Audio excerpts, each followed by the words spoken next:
All righty. Hi, Janet. So there, I guess I have to hit my continue button and boom. Okay, continuing. Hello. And we're live. It's so good to see you. It's very good to see you since you're not around the home campfires much these days, out and about living your fabulous life. Yep. Oh, guess what I have with me? I just want to show you real quick. Oh, do you really? Yes. I think that's an excellent talisman to have with you. It very Excellent much, talisman. very much is. It was made for and given as a gift to our dear friend Sue Child, and I'm glad. We should have a talking stick with us because we're going to talk. Yes, it's perfect. And I think that we can probably safely dedicate this conversation to our dear friend Susanna, who I credit with reconnecting us. So absolutely, that day that you showed up at the long-term care center in Cody and we're visiting with her, I was just about over. It was great. She always connected well with young people. Yeah. So, yeah. Well, I am and she always connected with one of the topics that we are going to talk about today, being spirituality. And before we dive in, I would love for you to just kind of tell us a little bit about who you are. Okay. Before we leave Sue, I don't know that I've told you this story or not, but her father was a large automobile dealer. And every year, and we're talking the 40s and the 50s here, their family would do a cross-country trip. And on the way there, on the way back, all three of the girls, Sue and her two sisters, got to choose one thing to go see. And that's how they would plan their route. So they would go back to Michigan, to Detroit, get the new family car, new car every year, and then drive back home. And one year, Sue Child decided that she wanted to see the Baha'i House of Worship in Wilmette, Illinois. Yeah. No way. And oddly enough, while she agreed with the social teachings of the faith, she never became a Baha'i. She was very close to the faith. But her sister, that she moved to Cody to live with, became a Baha'i and still is. So I'm looking here for a picture because a lot of people will know what I'm talking about. The Baha'i House of Worship. Oh, naturally, it's just a watercolor. Shoot. Well, never mind. It's okay. You can still show it. It's an amazing edifice, and the Persian word for what we call the Baha'i House of Worship is the dawning place of the mention of God. And all you do in there is pray. There's no ceremonies, there's no rituals, and singing is allowed. The human voice as an instrument is allowed, but no other musical instruments are allowed in the sanctuary. So they have a way high up clerestory where the voices of Baha, the Baha'i choir sings, and it just filters down through this huge, wonderful space. And one of the simple social teachings of the Baha'i Faith is that music is a ladder that lifts the soul. And boy, does it ever lift your soul when you're in that building. Anyway, so these two getting older sisters showed up at one of our Baha'i events here in Cody many years ago. And it was Sue and her sister, Michelle. And so that there was a very strong connection there. So how does a fourth generation Codyite become a Baha'i living back in Cody, Wyoming? My great grandparents pioneered out here in 1885, when my grandfather was 4, having been born in 1881. And there, when you head south out of Cody to Matitsi, there's one National Historic marker on the road, and it says the Halfway Stage House. That was their ranch. They ran the ranch as a stage stop for people who were coming through. So we're talking deep roots in this part of the country. And so then my grandpa was raised here and and had businesses and a big dude ranch up the North Fork. And he was a friend of Buffalo Bill's, the whole 9 yards, the whole Western story you can't hardly possibly believe. Shot hit and killed his first grizzly when he was 7 years old. What? Because she was caught in a trap and she came for him. Yeah. So we're just deep history. And my father and his 2 older brothers were born and raised up at the ranch up the North Fork. It's across the street from where Copperleaf is now, that'll help orient you. He, my daddy went to art school and then he got drafted and went to the Second World War. When he came back to finish his art school, my mom was there from Texas in her last year, and they met and they were married and lived here together for 50 years. I'm sitting in the living room of the home that they built in 1962. Wow. So I go off to college in 1971. I graduated in the spring and went off to college to Hastings College in Hastings, Nebraska. It's a small liberal arts college. And I met Larry the first semester, my husband, and we got married the following year, about 6 months after we both declared our belief in the Bahá'í Faith. And I never thought that I'd ever get to live back here again. We just followed his career around for the first decade of our married life. We moved every 1.5 years to 2 years. So it was after Hastings, Nebraska, it was Omaha, Denver, Minneapolis, and north of Chicago at the Baha'i National Center that we both worked at for more than a decade. And then my husband was doing publishing work and he wanted to have his own little business. So we figured he could do that anywhere. And we decided on Phoenix, and our daughter loved Phoenix and she did gymnastics there. And we were there for 6 years. And now we've moved up to about 1998. And my parents passed away within 6 weeks of each other. My daddy from non-Hodgkin's lymphoma and mom from breast cancer. And we spent a lot of time up here that summer. And the night of my mother's funeral, our daughter said to my husband that it would be really neat to go to high school in Cody, Wyoming. Actually, she said, in a little town like Cody. And he said, not being from here, a little town like Cody or Cody? To which she famously replied, duh, Poppy, Cody. She was 13. And he said, why exactly? You have to enunciate why exactly. She said, duh, Poppy. Everybody here already loves me because they loved my grandparents.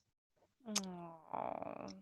So we got her through her 8th grade year and got all of our business dealings all tied up and moved up here in the summer of 1999. So we've been back for 21 years now. Yeah. Wow. Kind of amazing to find myself back here with the view of Heart Mountain we have and all the artwork and all that kind of stuff. But now I've skipped over the big question, which is, weren't you raised in a Christian church in Cody, Wyoming? Why, yes, I was. And I was very committed and a good attender of the Presbyterian Westminster Youth Fellowship Group. And we had a wonderful pastor at the time, and all my friends went to the youth group on Wednesday nights. And I started asking questions.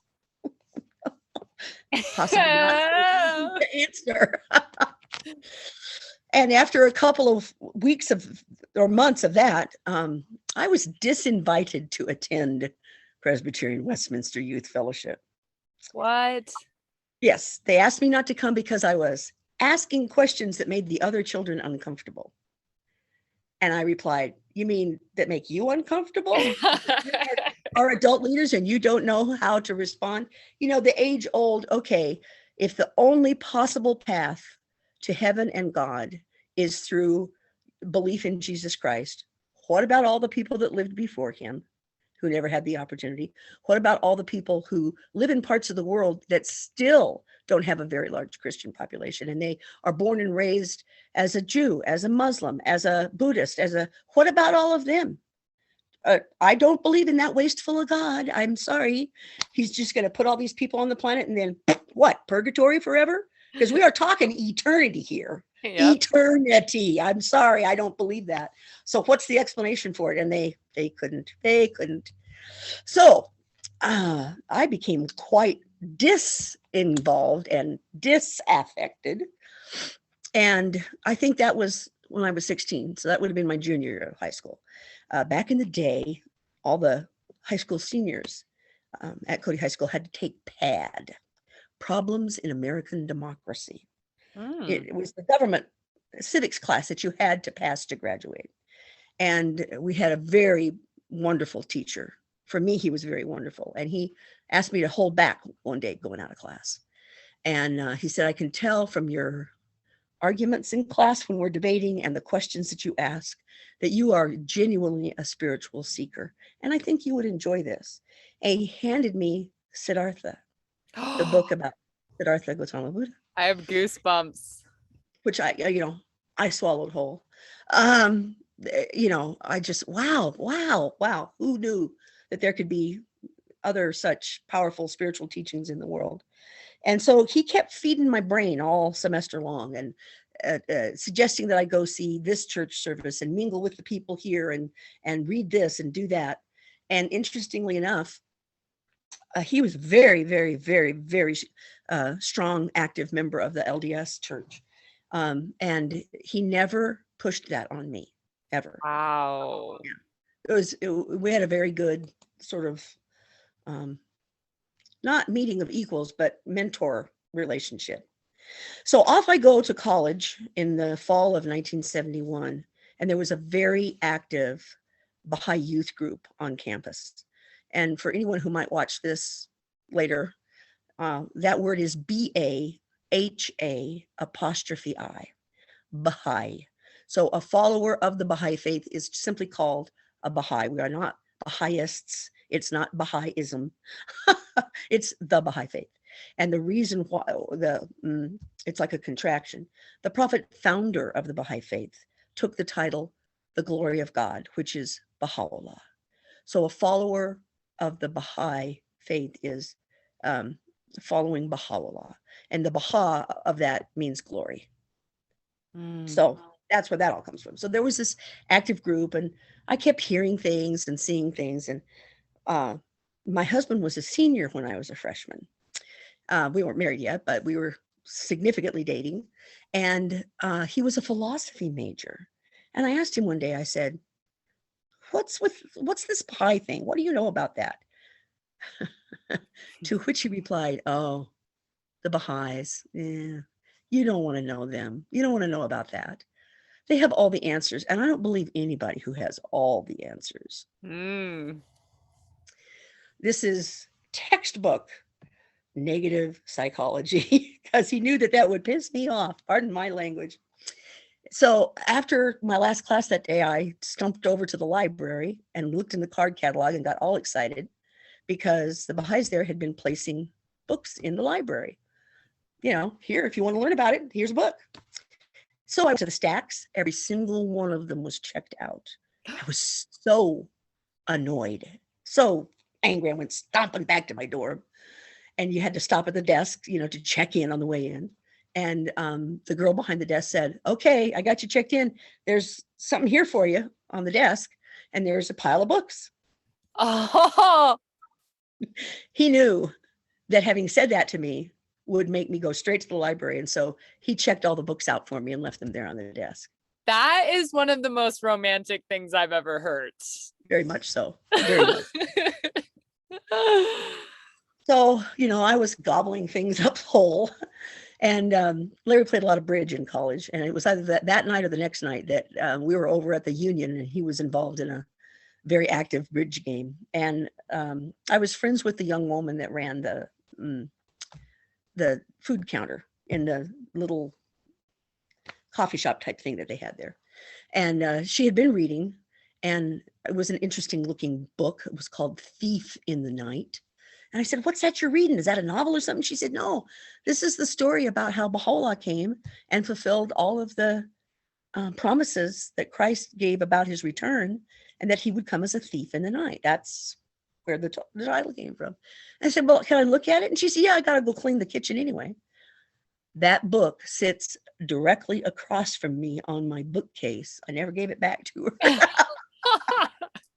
I read it all night. I read all night.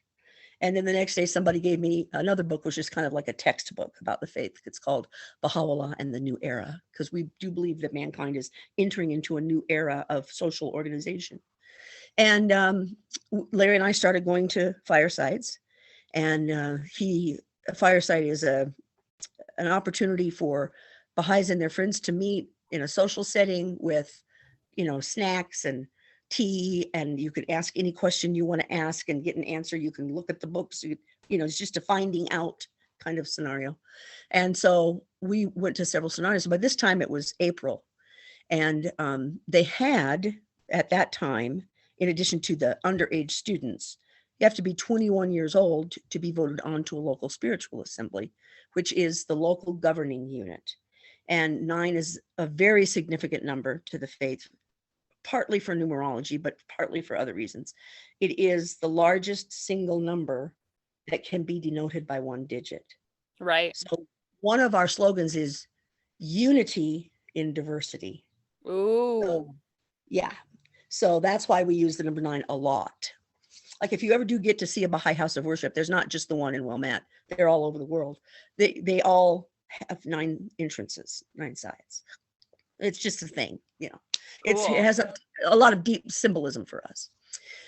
So we have been going to some firesides, and in April is when the New Year is on March 21st, the spring equinox, but then about a month later, in connection with a series of holy days that we observe, is when you elect your next local spiritual assembly. And everybody in Hastings was all on Twitter because they were going to elect their first one for the first time.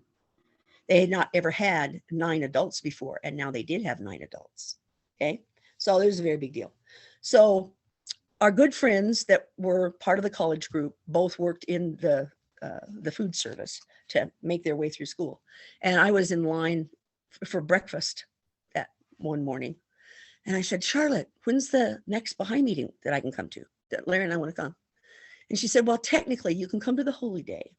But after that, on the 21st of April, we'll be having our election. And that's really a for Baha'is only event. And I said, is it really? And then I smiled at her. She was holding a tray of oatmeal. And I said, well, we'll be there. Ooh, I just got goosebumps. She about dropped her tray of oatmeal. So we went that night, April 21st. It's a very significant date on the Baha'i calendar of holy days and historic events. And we both declared our faith in Baha'u'llah that night. And the 9th adult member of the community was a deaf mute man who was probably in his late 60s. And because of the way children like that were handled back in the day, he hadn't received much education. He couldn't read very well. And of course, it was hard to communicate with him.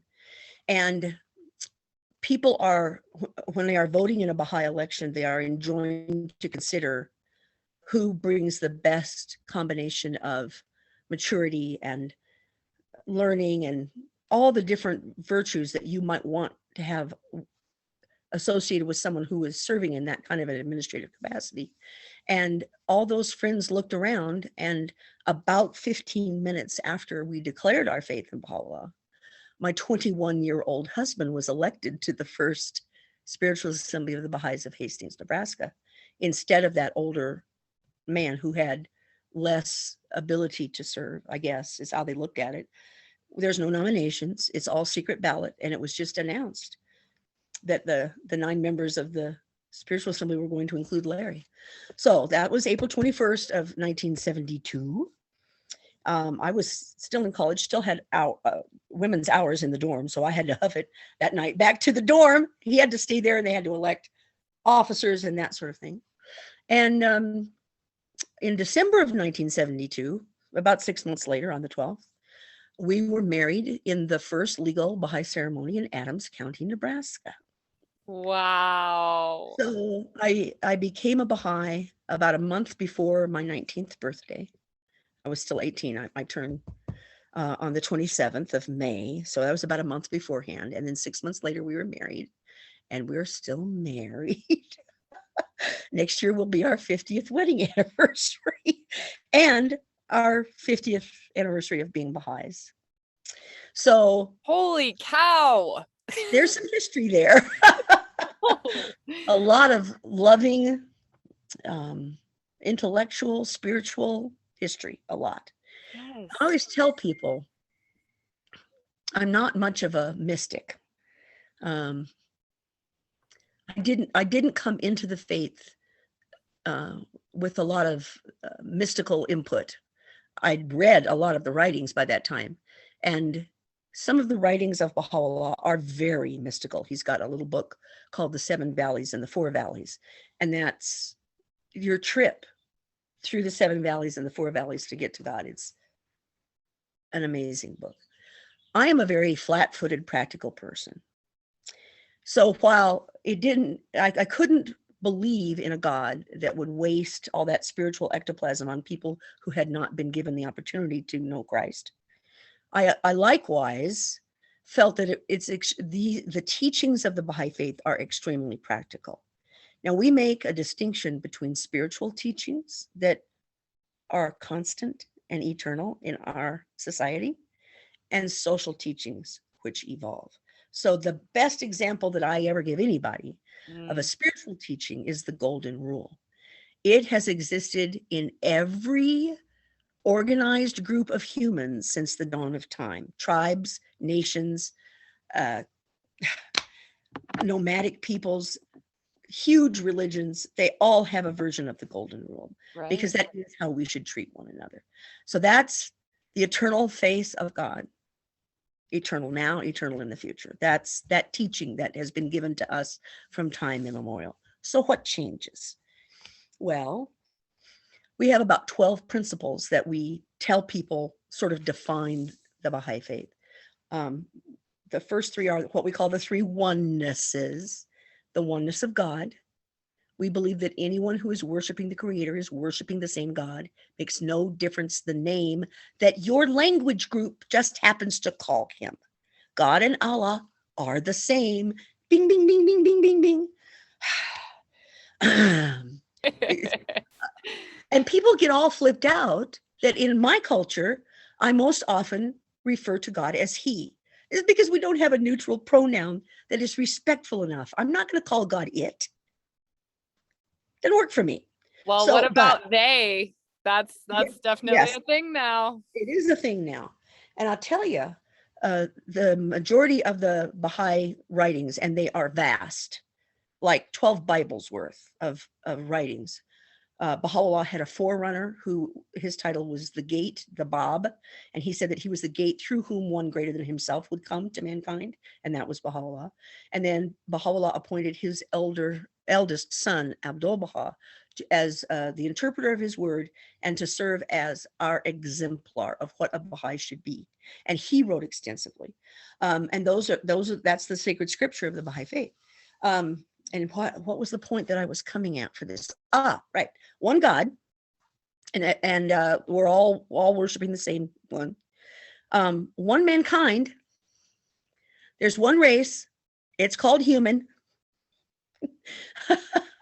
I look around these days and see people fighting over what they say is race, and I send them the meme of the black, the brown, and the blonde Labrador.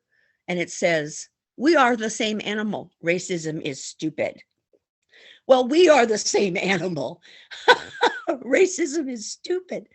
I prefer to talk about either people's nationalities or their ethnicity. But we can no longer adhere to 19th century explanations of why people look different from one another, why skin colors are different, why this, why that. They were outmoded then, like the word Caucasian, and they're outmoded now. So that's a big teaching. And then the other one of the three onenesses is there is one religion.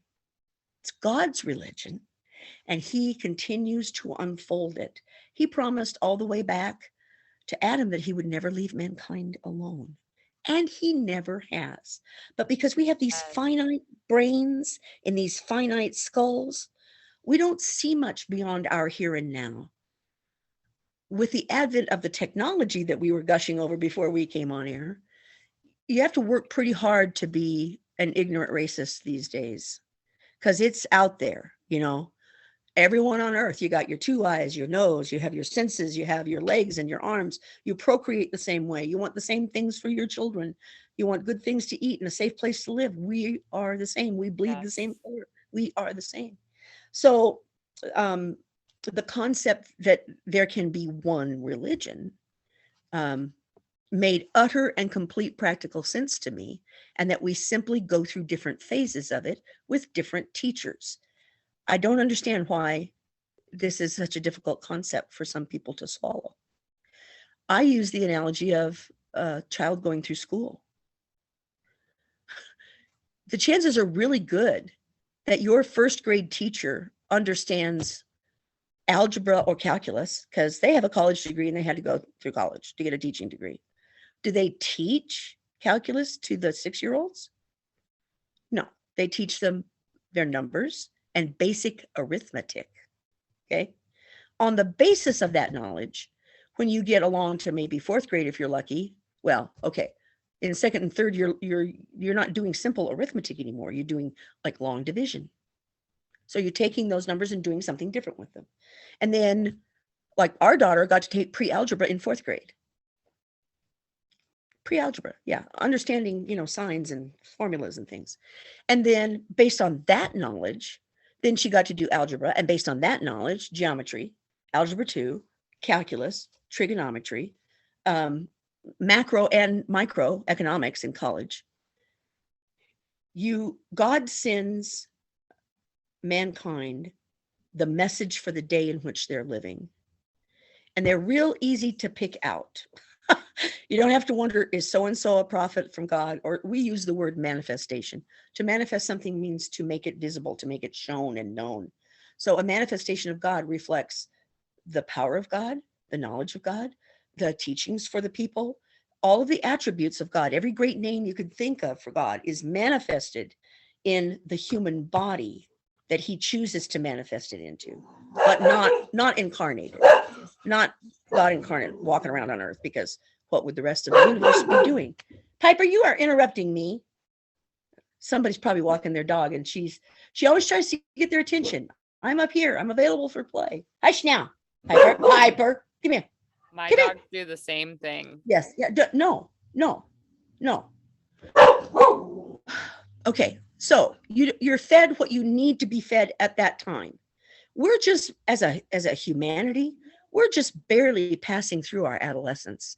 I mean, if you look around at everything that's happening in the world, think of a prepubescent kid, not quite yet a teenager, with their feet getting too big and they got pimples on their face and they don't know if they're happy or mad. They got hormones coursing everywhere. One day they eat everything that doesn't eat them first. That's humanity today. We are in our adolescence, and there's strong reason to believe that we're going to move on to adulthood. But that's going to require an entirely different way of looking at the organization of humanity on this planet. You'll see memes galore and posters galore and books and pictures and t-shirts from Baha'is, that say the earth is one country and mankind is its citizens. There are no borders on God's map. Amen. That's a big biggie. But now let's look at some of the, like, not minor, but they're not the big ones. They're like tucked underneath. Mm-hmm. And the one that I use a lot is the equality of men and women. Baha'u'llah uses the analogy that humanity is like a 2-winged bird. And if both wings aren't equally strong and one is beating harder than the other one, then the bird is off balance and will never get anywhere. Only when both wings are equally strong can it soar to the heights it was intended to soar to. Do we think that this is a social teaching that could have flown when Jesus was preaching to the illiterate fishermen on the shores of Galilee? I don't think so. I think that they'd have tossed him in what passed for the loony bin back then, and we'd have never heard another word about him, because it wasn't time yet. In those nomadic Middle Eastern, if you want to call it, in those societies, a woman was very much a second-class citizen. Mm. And then after Christ, along came Muhammad. And what did he say about the status of women? He raised the status of wifehood above your horse or your camel. Not equal to man, but at least as chattel went, they were high on the point. Now comes Baha'u'lláh, so many years after Muhammad, and says, men and women have always been and will evermore be equal in the eyes of God. So that's an example of a social teaching that has to evolve as mankind evolves. We have to put away our old thinking. I ask people all the time, if they know what keeping kosher means and how it developed in Judaism. To keep kosher, you keep certain foods divided. They're not in the same refrigerator, and you don't eat them at the same meal, like milk and meat, things like that. Now, and there are things that they don't eat, pork and shrimp, things like that. Why would that be? Why would that be a religious teaching? It's not. It's a social teaching that was given to the Jewish tribes of ancient history who had their camel, by a rope and were going through the desert from one oasis to another. Not very conducive environment for keeping meat or seafood or pork or milk from going bad and killing you. That's why we have that social teaching. I have a refrigerator. I don't need to not eat pork anymore. It's not a real thing anymore. So these social conventions that we have, a red dot in the middle of the forehead, curls at the side of a man's hair. These are social conventions that have grown up over millennia. Do they have anything to do with the worship of God? I think that's a valid question for everyone to ask themselves, especially when it involves excluding other people out.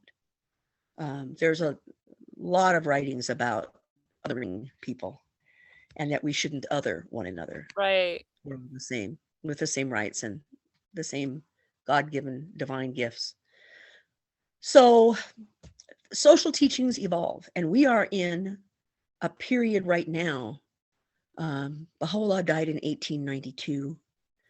The Bahá'í Faith started in 1844 with the Bab. And then 9 years later, in 1853, Baha'u'lláh announced that he was the one foretold. And he was almost immediately made a prisoner of the Persian Empire. And then after some years, they pushed him on over to the Ottoman Turkish Empire because they didn't want him around Iran anymore. Iran and Persia, it's the same country. It wasn't called Iran then, it was called Persia. And so he became then a prisoner of the Ottoman Turks and was exiled and exiled and exiled all over the Middle East, Constantinople, Adrianople, and finally landing for the last, maybe 20 or so years of his life in what is today Akka, in what is today Israel. And from there, he addressed all the kings and rulers of the world with individual tablets addressed to them. He wrote and he wrote and he wrote and he wrote, and he passed away there in 1892, long before the state of Israel was founded. So by an accident of history, the Worldwide Center for the Baha'i Faith is in Israel, along with Christians, Jews, and Muslims. So when we go on pilgrimage, that's where we go. And we go to the site out between Akka and Haifa, Israel, on the bay there, where he lived his last few years in the home called Beji. And then the international governing bodies of the faith have been built up on the site of Mount Carmel. And the Persian gardens there are very, very, very famous because they've transformed the mountainside. It used to be dry scrub brush, and now it's blooming and all these incredible buildings. So and they all have a purpose. So yeah, that's where we go on pilgrimage. And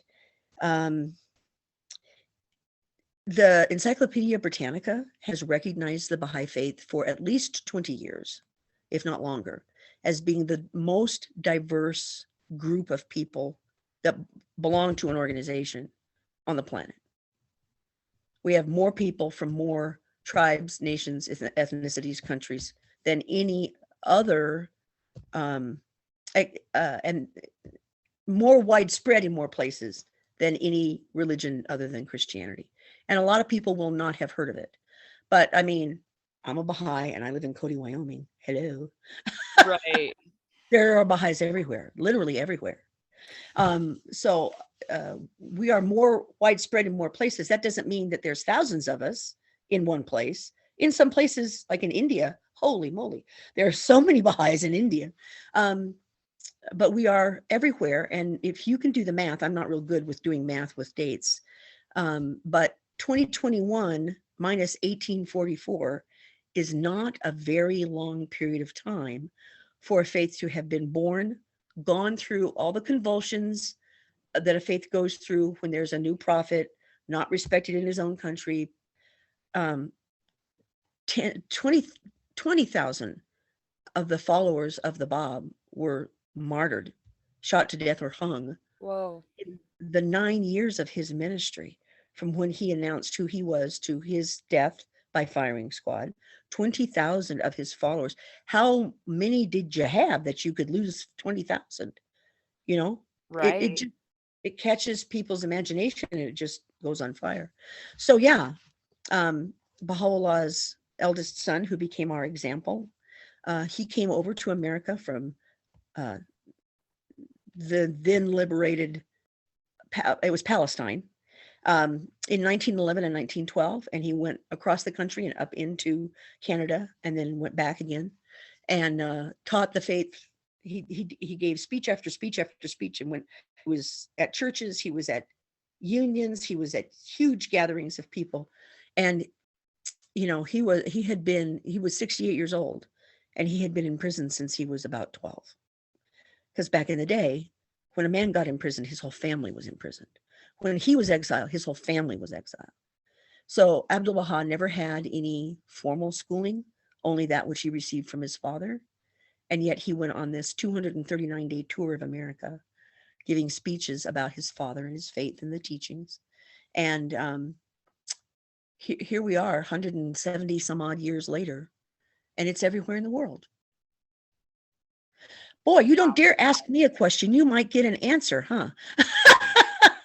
Well, I mean, I think this is fascinating to hear the history of it. And I just learned a lot. I think as far as, my community goes, and much, this reminds me too, of Susanna's celebration of life. Like there are Yes. a lot of people with a lot of different beliefs who are, Yes. and I think we meet at this place like spiritual seekers. And so Yes.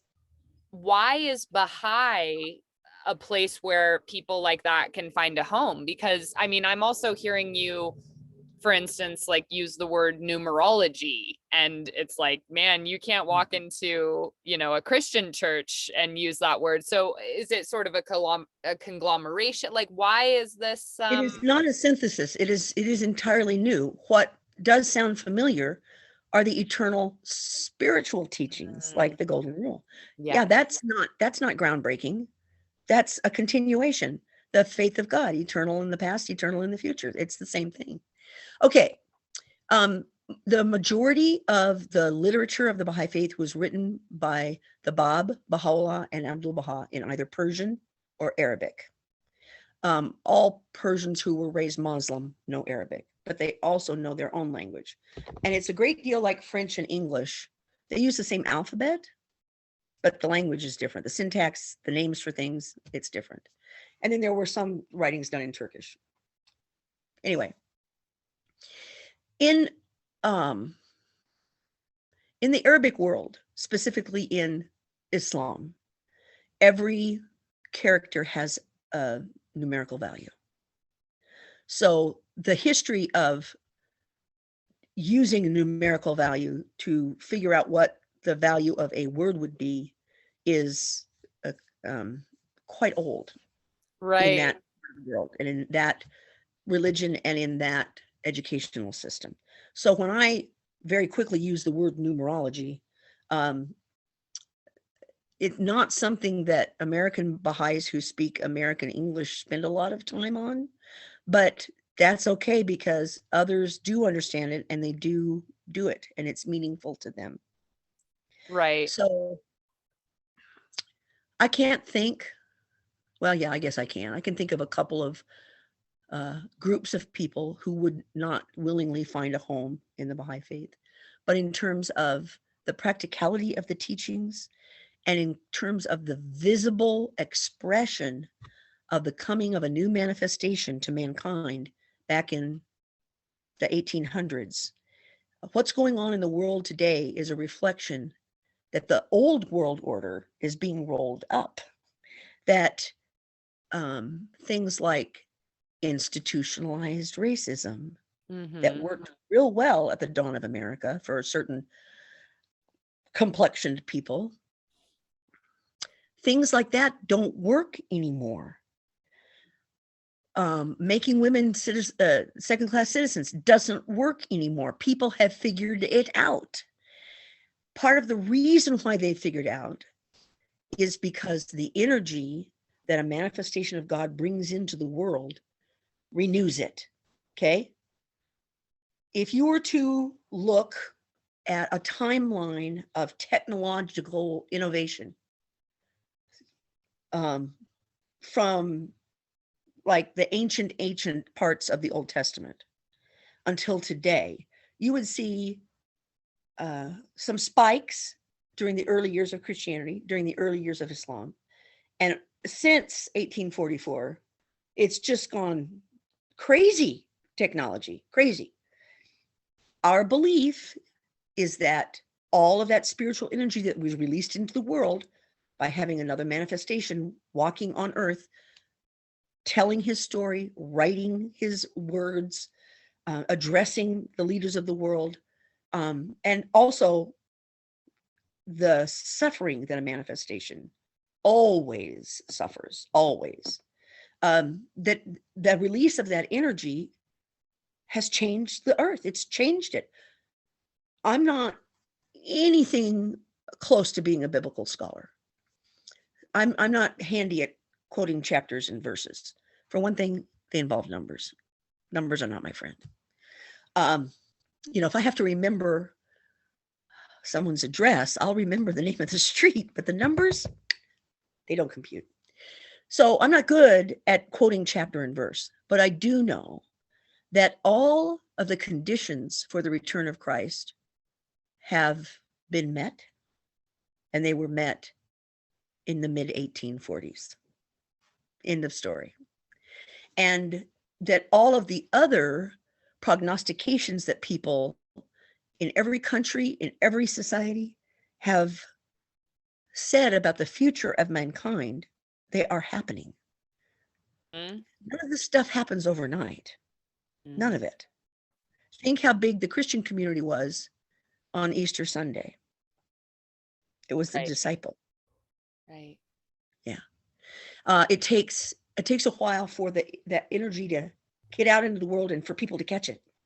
Right. But in this day, okay, this is what I tell people a lot. They tell me that my beliefs about the unity of mankind and that we're all going to prosper on this earth and, the kingdom on earth as it is in heaven, all that stuff, that I am very dewy-eyed, pie in the sky, way too emotionally attached to that idea, that it's not a logical idea. It's never going to happen. And my first reply to them is, and your alternative would be what, you want us to blow ourselves up? Right. I don't think that's what God intends. Why would he have used up all this stuff to make this world for us, to have us blow it up? Sorry, I can't go along with that. But then the second thing I say is, in every way that it's important, mankind already functions as one world. Let's try ecologically. Let's Right. talk nuclear meltdowns in Russia or off the coast of Japan. Has that nuclear waste made its way into my environment? You betcha by golly it has. Okay. Let's talk technology.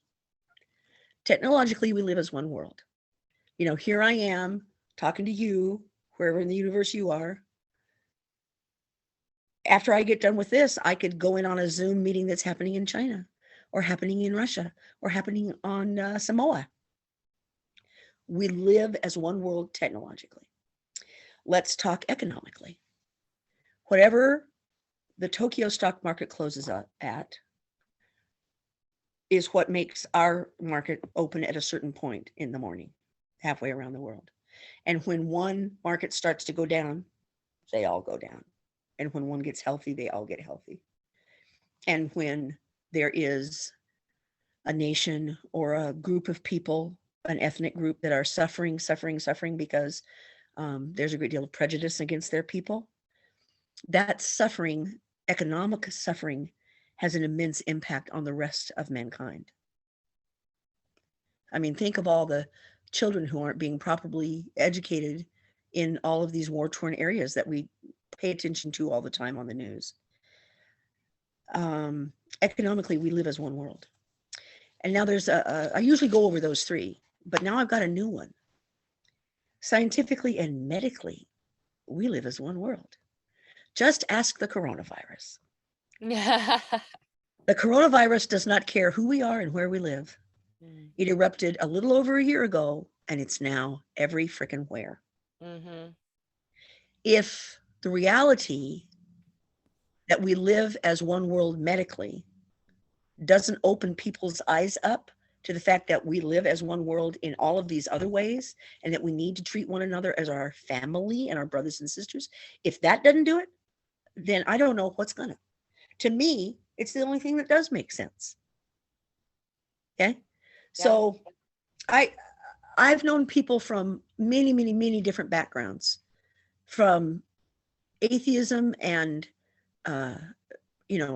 earth worship practices of different kinds, to ex-Catholics, ex-Muslims, anybody that have joined the Baha'i Faith, because it speaks to our practical nature. This is how the world is functioning these days. And Baha'u'llah not only told us it was going to happen, he told us how to handle it. And we know what to do. It is just the next thing. And some people will go their whole lives without recognizing that it's the next thing. But it is. And having lived my life that way for so many years. Oh, here's an example. We don't have priests. We have no clergy. Because guess what? It's pretty good. Pretty good. It can read. Here's a wonderful little book of Baha'u'llah's really spiritual writings. You can't see it on the cover. It's called The Hidden Words. The Hidden Words. Originally done in Persian and Arabic. And I can read these. They're very short. They're just paragraphs. And I can figure out what they mean. Like, O ye rich ones on earth, the poor in your midst are my trust. Guard ye my trust, and be not intent only on your own ease. Oh. Should we be taxing the multi-billionaires in our country? Why, yes, I think we should. That's much more political than it should be. Well, but it's also the same, to me, it's the same thing you were saying before, as far as, all of us are one, and we can only be as well as our most unwell members are. As long as there are people suffering, none of us are free of suffering. And that's how it works. For people who are able to gloss over other people's suffering, does not say much about their moral character and their belief system. And it's very distressing to live in such a politically polarized nation and read some of the things that people say that indicate that they are no true followers of Christ. Ironically. Very, very hurtful. Yeah.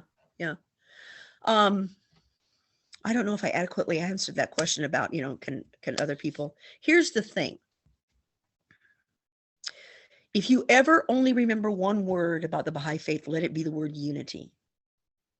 So if there's anything that creates unity, like the golden rule, treating each other the way you would want to be treated, any of those teachings, if they create unity, we probably have a law or two that says, yeah, you need to do that. If you're going to be Baha'i, yeah, you have to practice that. Yeah. If it creates disunity, I always tell people we probably have 9 or 10 laws that say, no, don't do that. Right. So think of the things in our culture that automatically create disunity. And let's start with that partisan political system. We did not start off to be a two-party country, but we have devolved in that direction. And that automatically puts half of the country at the throat of the other half of the country, especially in recent years. And so we go around doing our othering instead of our uniting. And it's us and them, north and south, east and west, red and blue, black and white. Because we have to put the other people in a box, I guess, to feel safe about our box.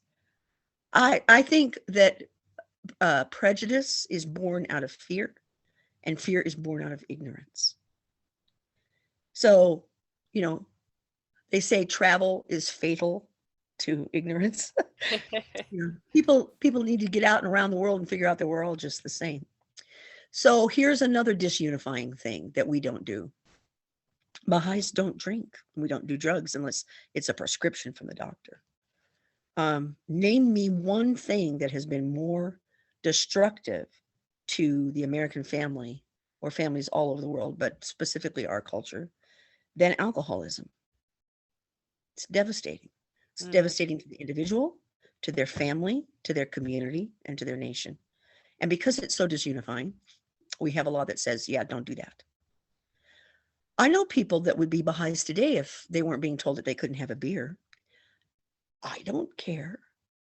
My relationship with God is not predicated on a 12-ounce bottle of brown liquid. I don't care. We have other teachings. Gambling is very disunifying, destroys families. Let's see, what are some other don'ts that we have? They all make complete sense to me. Sometimes I have to say, but of course, I went through a religious conversion and started believing these things when I was 18 years old. That's a long time to believe in something. Oh, I started with the no clergy thing, and that I don't need somebody to tell me what's in a book. Clergy of some religions and within a religion, some denominations have come in for a lot of heat in the last couple of decades because they have really done things in the name of their religion that are nothing but personal power. Right. Power dynamics. Yeah. And it's, mankind is at the cumulative point because universal education is almost an accomplished fact. In every country in the world, you can pretty much get an education if the government is stable and not at war. And if you really want to do it, you can find a way. So we don't need somebody to read us the text and tell us what it means, let alone tell us how we should act. We can all assume that responsibility. We're all God's most magnificent creation. In all the worlds of God, humanity is at the top. A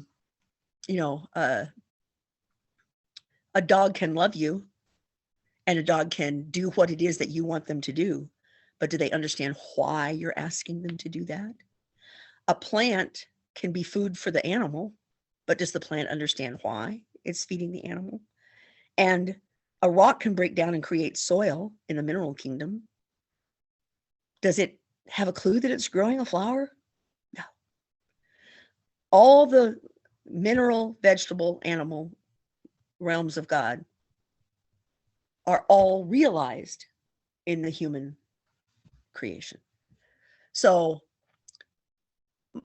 because he created a really good brain in me, I don't really need to be a sheep and have somebody be my sheep herder. Sometimes when I'm talking to my friends who are real devoted churchgoers, I get almost frustrated trying to explain how I feel about what they're talking about, because I've lived my entire adult life without that kind of a structure. And it's healthy. Yes. And it's safe. So yeah, if you think of anything disunifying, Baha'is probably on purpose do not do it because they've been told not to. Right. And so yeah, I like that. I'm going to take that away from this for sure and think about that.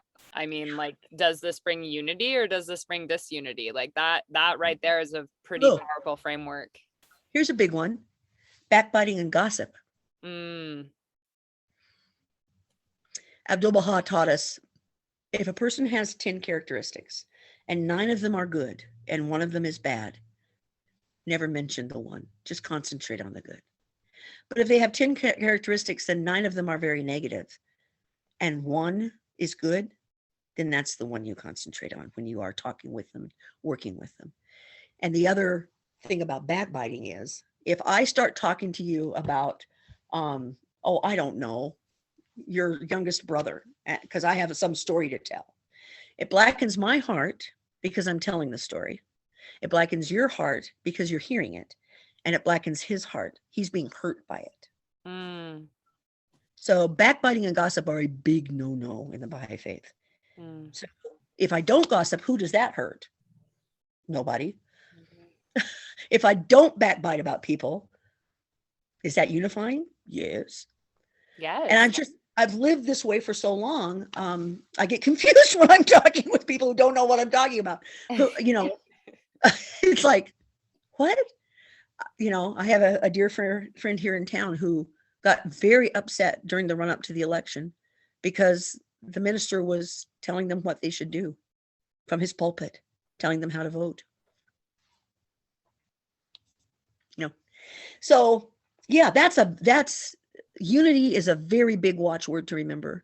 And one God, one religion, one mankind are very big things to remember. There's a lot. There's a lot.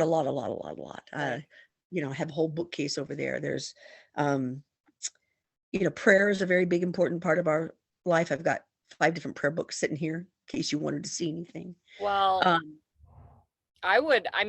first of all, thank you so much for everything that you have taught and talked about, because I can babble on with the best of them. You know that. It's very, very illuminating. And as I say in every divine dialogue I think I've had so far, I would really love to do a follow-up to this and continue on with the principles and, get more into the philosophy.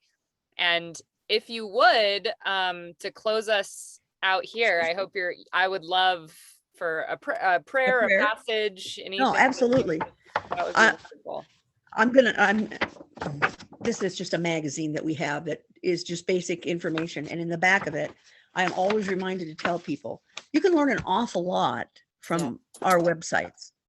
So disregarding apostrophes and diacritical marks, just Baha'i.org, Bahai, no apostrophe. Baha'i.org is the international website at the World Center of the Baha'i Faith over in Haifa, Israel.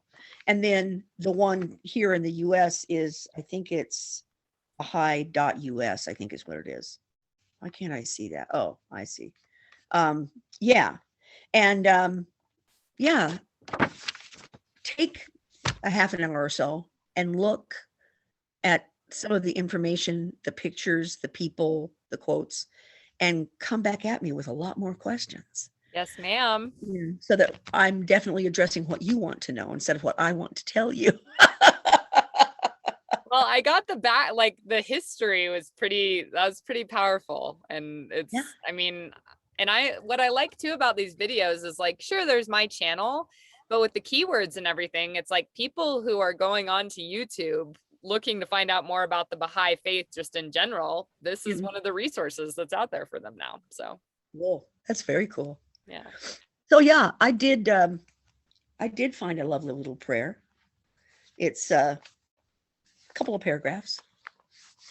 It's in the section about meetings, like to open a meeting or to close a meeting. And this one is from the pen of Abdu'l-Baha, Baha'u'llah's son. O my God, O my God, verily these servants are turning to thee, supplicating thy kingdom of mercy. Verily they are attracted by thy holiness and set aglow with the fire of thy love, seeking confirmation from thy wondrous kingdom and hoping for attainment in thy heavenly realm. Verily they long for the descent of thy bestowal, desiring illumination from the sun of reality.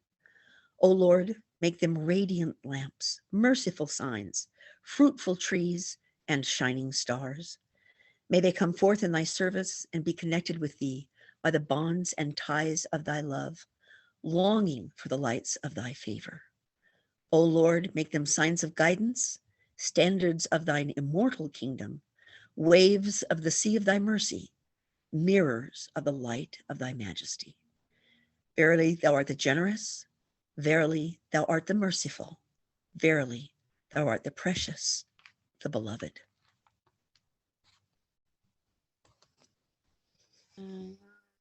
Thank you so much. Thanks for giving me the opportunity. My favorite thing to talk about is comparative religions, and within that, Well, like I said, this is the first of what I hope will be many conversations. And great. Thank you so much, Janet. My very big pleasure. I love you, you dear girl. I love you too. All righty. Thank you for everything. I'll talk to you soon. Okay. Bye. Bye.